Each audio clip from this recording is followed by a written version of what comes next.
Washington minus Chief Justice John G. Roberts tried to test the limits of the government's position at a Supreme Court argument on Wednesday by confessing to a criminal offense. Some time ago, outside the statute of limitations, I drove 60 miles an hour in a 5-mile-an-hour zone, the Chief Justice said, adding that he had not been caught. The form that people seeking American citizenship must complete, he added, asks whether the applicant had ever committed a criminal offense, however minor, even if there was no arrest. If I answer that question no, 20 years after I was naturalized as a citizen, you can knock on my door and say, "Guess what? You're not an American citizen after all," Chief Justice Roberts asked. Robert A. Parker, a Justice Department lawyer, said the offense had to be disclosed. Chief Justice Roberts seemed shocked. "Oh, come on," he said. The Chief Justice asked again whether someone's citizenship could turn on such an omission. Mr. Parker did not back down.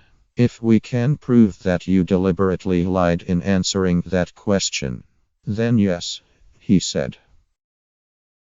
The exchange was among several moments of indignation and incredulity during the argument in Maslanchik v. United States, No. 16-309. Several justices seemed taken aback by Mr. Parker's unyielding position. The government may revoke the citizenship of Americans who made even trivial misstatements in their naturalization proceedings. Justice Anthony M. Kennedy had heard enough. "Your argument is demeaning the priceless value of citizenship," he told Mr. Parker. "You're arguing for the government of the United States, talking about what citizenship is and ought to mean."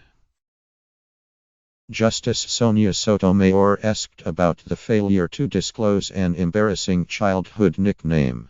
Justice Elena Kagan said she was a little bit horrified to know, "Every time I lie about my weight, it has those kinds of consequences." Mr. Parker said the law applied to all false statements, even trivial ones. Justice Stephen G. Breyer said it was rather surprising. "The government of the United States thinks the naturalization laws should be interpreted in a way would throw into doubt the citizenship of vast percentages of all naturalized citizens."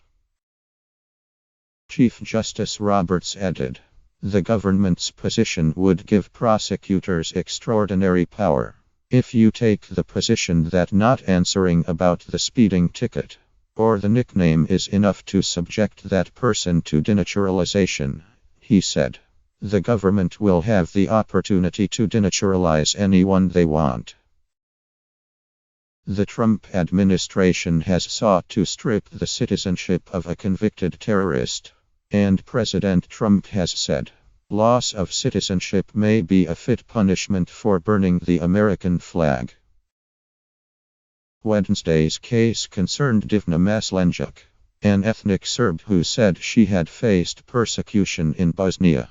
She was granted refugee status at least partly on that basis in 1999, and became a United States citizen in 2007. Along the way, she apparently lied about her husband, saying she and her family had also feared retributions. He had avoided conscription by the Bosnian Serb military.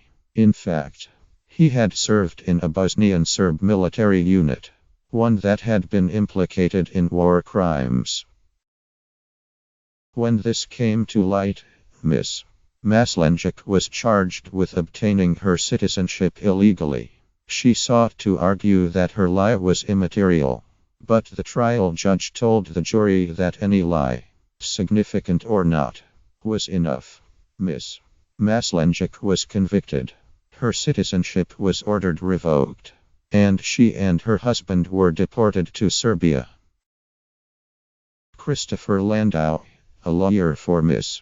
Maslenjak, said that the trial judge had applied the wrong standard, and that she was entitled to be tried under the right one. Much of the argument was concerned with what sort of causal relationship the government had to prove between the lie and the grant of citizenship. Justice Kagan asked Mr. Parker, the government lawyer, subtle questions to tease out his position. Then Justice Ruth Bader Ginsburg offered her own approach. "This may be a simple-minded question," Justice Ginsburg said. "But how can an immaterial statement procure naturalization?" "That's such a shorter statement of my question," Justice Kagan said. "It's perfect."